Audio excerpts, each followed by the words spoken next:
Welcome to the Business Growth Spotlight, where we shine the light and talk with business leaders from all over the world to share their insight and expertise so we can all share together.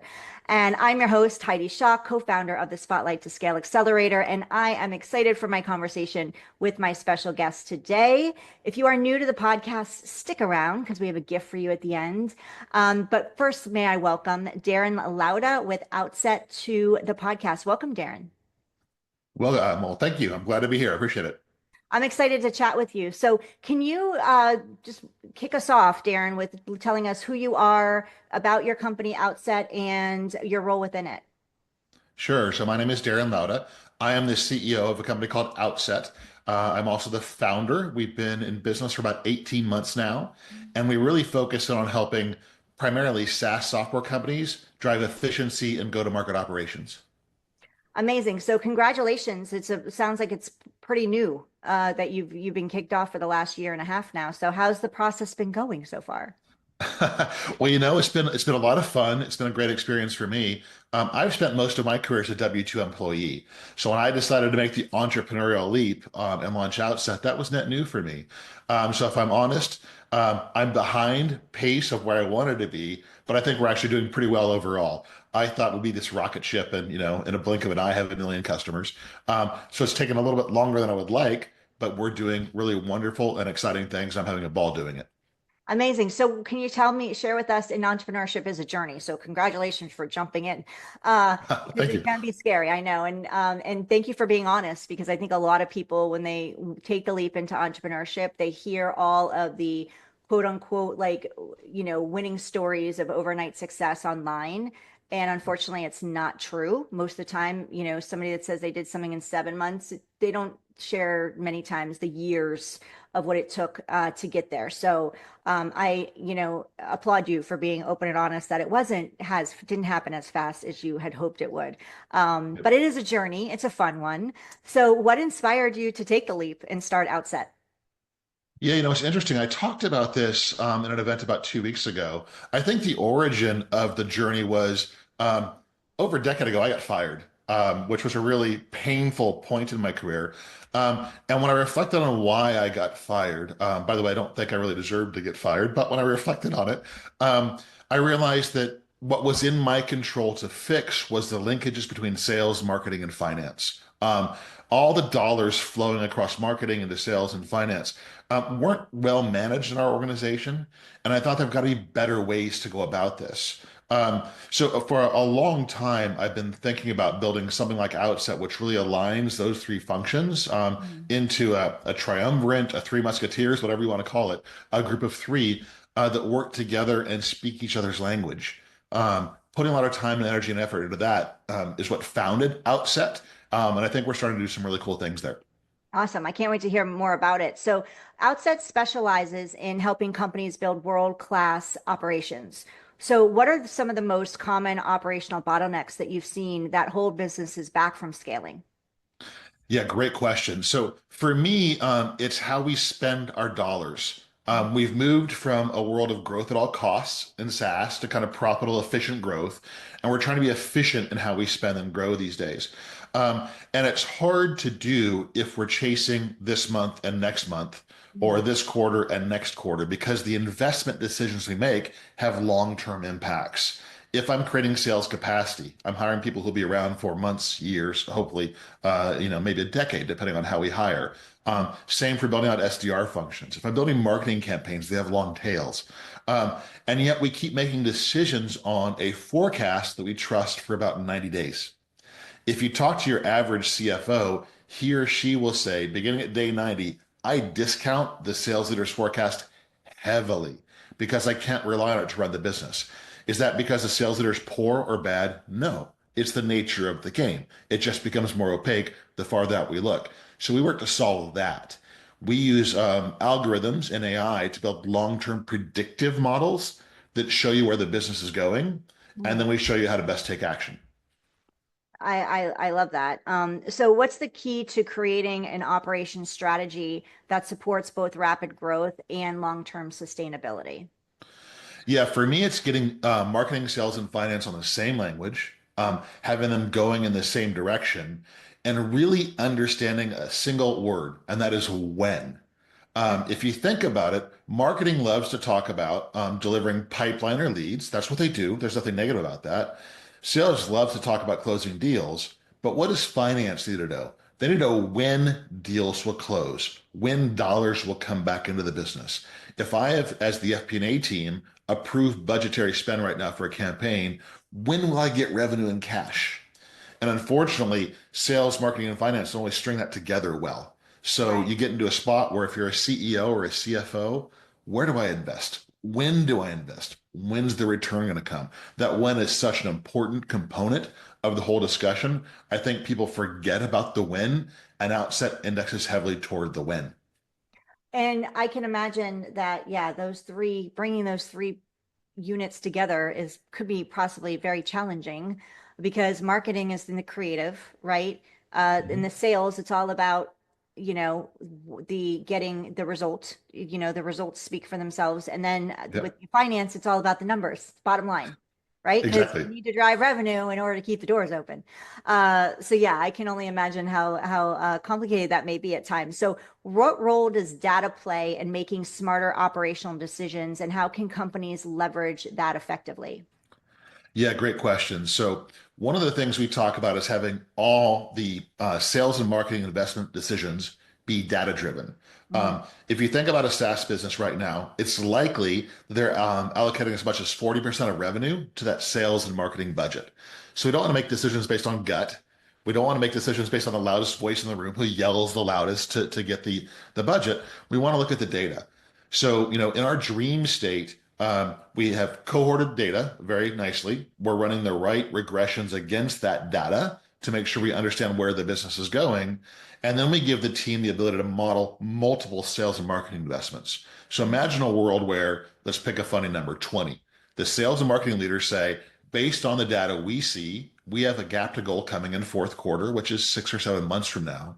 We've modeled 20 actions we can take to close that gap now because investing dollars now to fix a problem 6 or 7 months in the future is way more efficient than trying to fix next month, right. right?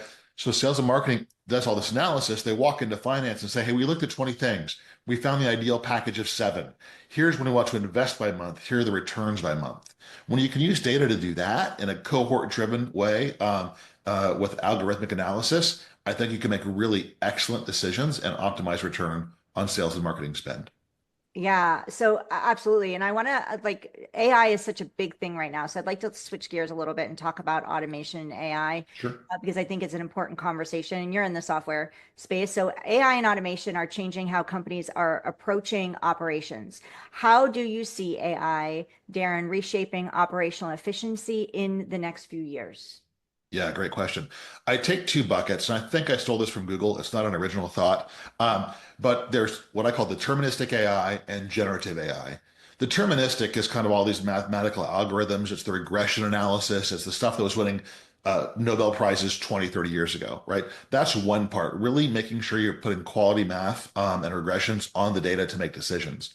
Then there's a generative component. I think that's going to have two major impacts on go-to-market. One we're seeing right now, and that is things like people racing to get AI SDRs into the field. So all of a sudden, you have the ability to use generative AI to create more content, to automate outbound motions, and as a result, I believe most of us are getting more spam in our mailbox, Yeah. more low-quality messaging, not personalized enough, but that's going to get better.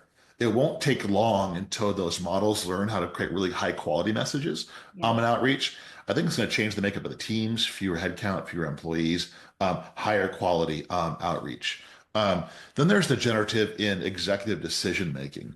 If I think about my own platform right now, Outset, um, you're putting inputs in and looking at a screen to get results. Soon, I think you go to a tool like Outset and say, hey, Outset, I have a gap to goal in December of this year that is projected. What 3 steps should I take now if I have $25,000 to spend in order to most efficiently close that gap? So we'll do this kind of natural language queries and have results come back very, very quickly. And it'll be unique to us and our business and our data. It'll give us real answers. Perfect. So, and you talked about that part of it will be like fewer employees to and in smaller teams. So how can businesses strike the right balance between automation and also the human element in their operations? Yeah, great question. I think it's important now to start automating as much of the behind the scenes components as you can. I think there's lots of things we can take advantage of immediately. I think you have to be careful automating your customer facing motions. People are in such a hurry to get rid of SDRs or put an AI chat agent on the website and almost divorce themselves from the customer. And that's dangerous. In a past life, as a leadership team, we deliberately started taking out layers of management because we felt as the executive team, we were too far from the customers. And now it feels like people are adding in a layer. How am I put this AI layer in that prevents us from talking to them at all because we're too busy? We don't want to. I'm not quite sure I understand that part yet. Right. So I think there's a definite risk of automating the go-to-market motions too quickly and divorcing yourself from the customer. I think that's such a good point, and gold nugget here, because there are a lot of companies that are moving there. I mean, even just when you call for customer service, it's pretty much a lot of, automation has taken over customer service. And sometimes it's impossible to get to even talk to the person that you want to talk to, which is highly Yep. frustrating, especially for me. I'm a single mom. So when I'm making phone calls like to my internet or something, like I don't have the time to be sitting on the phone trying to figure out who I'm going to talk to. I just want to talk to Yep. someone. So I agree what you're saying, especially when it comes to sales, because right now, especially in the world we're living in, a lot of people, the economy is tough. So they want to feel good about their purchases. And if it's automated and they don't have that person to person interaction where you're building that trust, I think companies are going to lose a lot of sales trying to become more efficient in that specific space, which I completely agree with you. Unfortunately, it's going to be testing, right? Companies are going to have to learn that, if they decide to go that route. But I hope, I'm old school. I hope we don't fully go to automation, but I think, and obviously we can't avoid it. It's evolving, it's growing, but I hope that we keep maintain some of that personalization and that humanism there, because I think it's really important. Um, for building teams, right? Creating that culture within a business and also portraying that out to your clients. Yeah. Um, Go ahead. I would add there's one really unique thing that I think people are missing, which is for a long time we've said since the internet came around and the ability to research and chat GPT and those sorts of things, so the whole spectrum, we know that customers, for example, either A, go through about 70% of their buying decision before they try to talk to you, or B, try to solve their problem online before they talk to support. And for some reason, we've decided now that we know that our consumers are spending 70% of the decision-making process on their own, the first thing we want to give them is an AI bot to talk to as opposed to a person, right? Right. These people are primed to take action. Let's talk to them. Exactly. Such a good point. Thank you for sharing that. So, let's talk about leadership. What are some of the top qualities of a strong spirit, operational leader, and how can businesses develop these leaders internally? Yeah, great question. So, I was in the army a long time ago. I was in West Germany to give you an idea of how long ago it was that I was in the army. Um, and they taught me that the four C's of leadership were courage, candor, commitment, and competence. I've seen many variants of these, but I always carry them, and I think they apply to business. For me, it's about having the courage to take risks. Whether you're a W-2 employee in an organization trying to propose a new process, or you're me now jumping off and becoming a founder and trying something new, you have to have the courage to take risks. You have to have the commitment once you take the risk. You have to lean in and go and try really hard and fight every step of the way to make it work. Um, you have to be candid in the discussions, both with yourself and others. Here's what's working. Here's what's not. If somebody comes to me and says, Darren, how's your business going? I'm never going to be the cheerleader who says, rah, rah, rah, it's amazing. Maybe I should as a CEO, but I'm be very practical. Here's what's working. Here's what's not. Here's why we're excited. I think that matters. Then competence. You have to become an expert in what you're doing. I think leaders have to bring those four things together to be successful. And if I was the head of HR or an onboarding team or a sales opportunity operations team building sellers, I'd be trying to evaluate everybody on those four C's. It's easy to look at the quantitative metrics. Are we getting the results we want? Well, look, we have to have that. That's table stakes. We all look at that. But can we dip down and evaluate people on criteria like that? I think that's really important. Yeah. So the four C's, thank you. We're going to definitely use those in the show notes. So if you're listening and you're driving, don't worry, go back and read the notes or listen to this again. You get to listen to that again, because that was true gold, from an Army guy himself. So Thank you. let's talk into your journey now, if you don't mind, Darren. Like, let's Sure. springboard off of those four C's. You had the courage to dive into the deep end of entrepreneurship and launch your business 18 months ago. So, can you share with us some of the challenges you faced as you were from the beginning, at the beginning, and how did you overcome them? Yeah, sure. Really good question. Um, I would argue that we probably launched at the wrong time. Sometimes we launched a company that is meant to help B2B SaaS perform better at a time when B2B SaaS players are contracting or trying to reduce spend. So we're trying to create noise in a market that's trying to be more frugal and that's trying to take cost out of go-to-market spending. Meaning, my salesperson has Zoom info and they have Zoom and they have Salesforce and they have Apollo and. I want them to have less. It's not working for me. So the timing made it really hard. What made it harder was we made our messaging too complex. We came out of the game, out of the gate, talking about long-term predictive models and cohort analysis and all this really cool stuff. We needed to simplify the messaging, so we had to work on that. And I made a cardinal mistake that many founders make was I built way too much product before I tried to monetize that product. So I probably went farther than I should have before trying to get people to actually pay for it. In the long run, I don't think it's going to hurt us, but in the short term, it's made things harder than they should have been. Yeah, those are great points because I coached before we launched our growth partner agency. I was coaching female entrepreneurs in business, and that was one of the things I would always tell them, stop creating all these products because you're spending all this time creating and you don't even know if you have buyers yet. You go to Yeah. market, make the offer. And sometimes we need a product, right? We need to be able to do that, but we can also launch it in more of it, maybe in a beta round, depending on what it is, Yes. things like that, so that at least the revenue is coming in as we're building the product and we're learning what the true needs of our clients are. So I really like that you shared that. So note to you listeners, if you're just starting out, that's a key takeaway. And timing, of course, timing is everything, but that also allows you to kind of learn quickly and make your pivots and, and keep going, which is all about resiliency and entrepreneurship and building a business. You got to have that resiliency. Very much so. Yeah. So what are how are the ways that you're getting in front of your clients now? How are you like client acquisition? What's working best for you? Yeah, interesting. So we tried standard outbound motions, email marketing, those sorts of things. Not much response. We tried AI-based SDR outbound, even lesser response. Maybe because our messaging is too complex. What we're finding is working now is one of two things: either a nearbound motion, talking to people who are one step away from us only. I know somebody who knows somebody, right? That helps a lot. Pretty basic concept, but it's been a good reminder for us. The second is to repackage Outset as part of a tech-enabled service. So rather than trying to get somebody to buy our product and just use it, we will do fractional work. For example, right now, in addition to being the CEO and founder of two companies, I'm also billable as a fractional CRO to one because they wanted help for 90 days while they're deploying Outset. We also partnered with a $4 billion tax compliance and accountancy firm called RSM. They actually include Outset as part of a series of offerings that they had. So either it's nearbound through my network or nearbound through a partnership. When I work that nearbound flow, I have much more meaningful conversations, much more quickly, and at a lower cost. I'm not spending money on all these automations.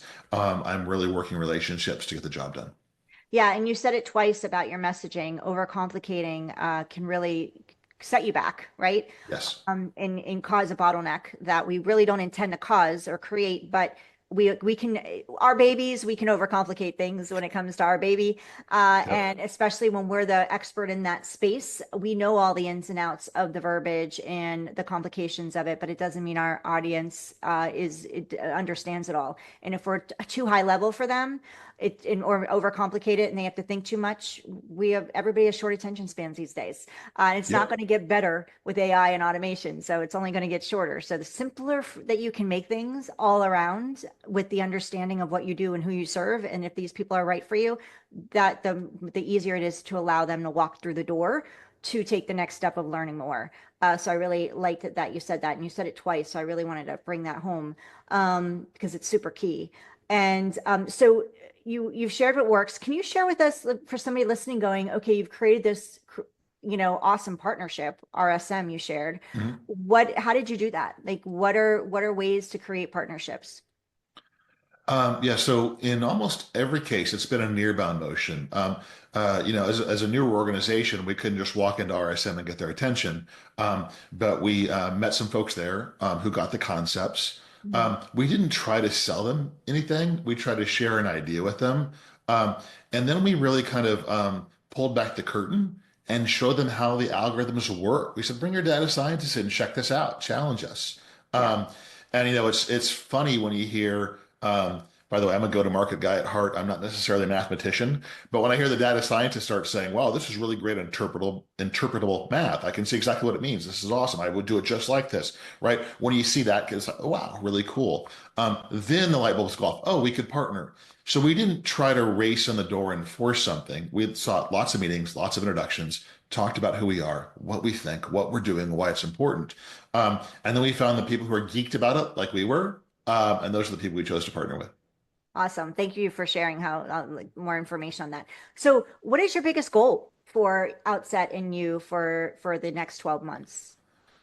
Wow, yeah, for the next 12 months, I would love to finish the end of this year through through $1 million AR run rate. I'd like to be doing it profitably. I would like the growth to be exceptionally strong. Above all else, I want the customers to be using it and happy with it. Um, and I want to be the kind of the organization that's listening to the customers and hearing what they want. It doesn't do this, it doesn't do that. And I want to iterate very, very quickly to help give folks what they want and need. And I think we've got a really unique opportunity to do that. We're taking an approach to go-to-market modeling and sales and marketing spend efficiency that I'm not seeing others tackle. I think others will catch on. When they do, I want to be well ahead.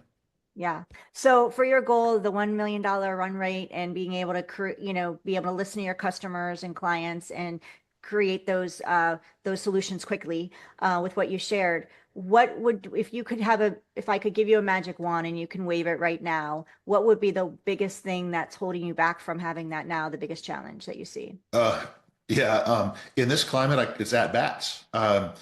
People are so quick to ignore email, to put things to spam, to not want to talk to folks, right? Everybody's so busy. Getting in front of the right people at the right time is just the hardest thing in the world right now. And oddly, with all this AI stuff, everybody tells you it's going to be so much easier. I'm going to put 30 meetings on your calendar a month. It's going to be great. In my experience, it doesn't really work that way. It hasn't got that much easier. We get more stuff thrown at us. I often say it's like that old Mel Gibson movie Braveheart. You're standing there and all the arrows are coming at you through the every day, and it's emails and it's chats and it's Slacks and it's everything. Um, I want more at bats, more quality interactions with people who care. I haven't cracked the code on that yet, but we're trying really hard. Amazing. So if we could revisit this conversation in a year from now, Darren, what would success look like for you? I would have a ton of happy customers. I would have built a small team.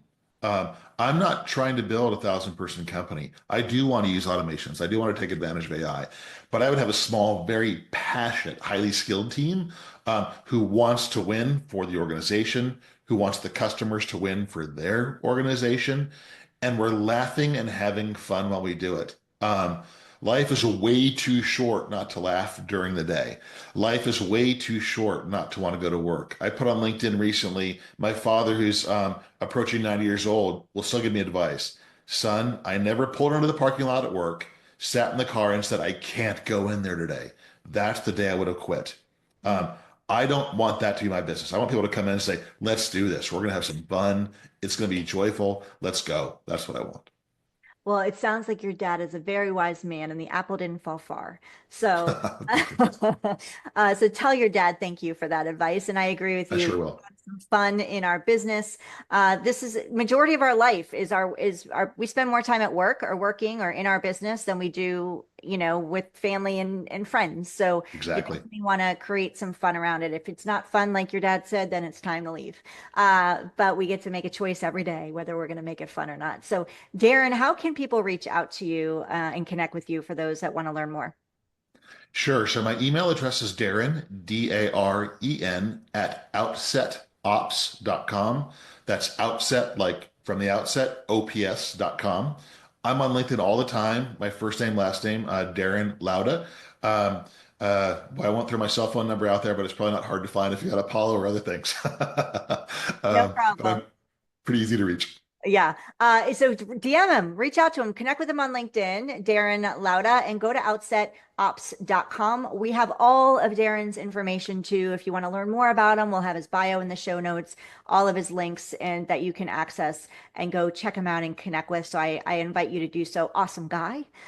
He's willing to share with you any information he can and support you. So, if you're listening to, if you're watching Daren and I right now on YouTube, and you're feeling like you want to learn more, then hit that subscribe button. This helps us allow more people to find this podcast so we can share amazing people and leaders like Daren with the world and allow him to give value to all of you and to other people to find us. If you're listening to us on your favorite podcast platform like Apple, Spotify, Amazon, or any other ones, and you can leave a review, please do. That also helps us get this message out and get our guests out to reach more people and support them and also support them in their businesses as well. So anything that you can do to support us, we're grateful for. We're here to support you.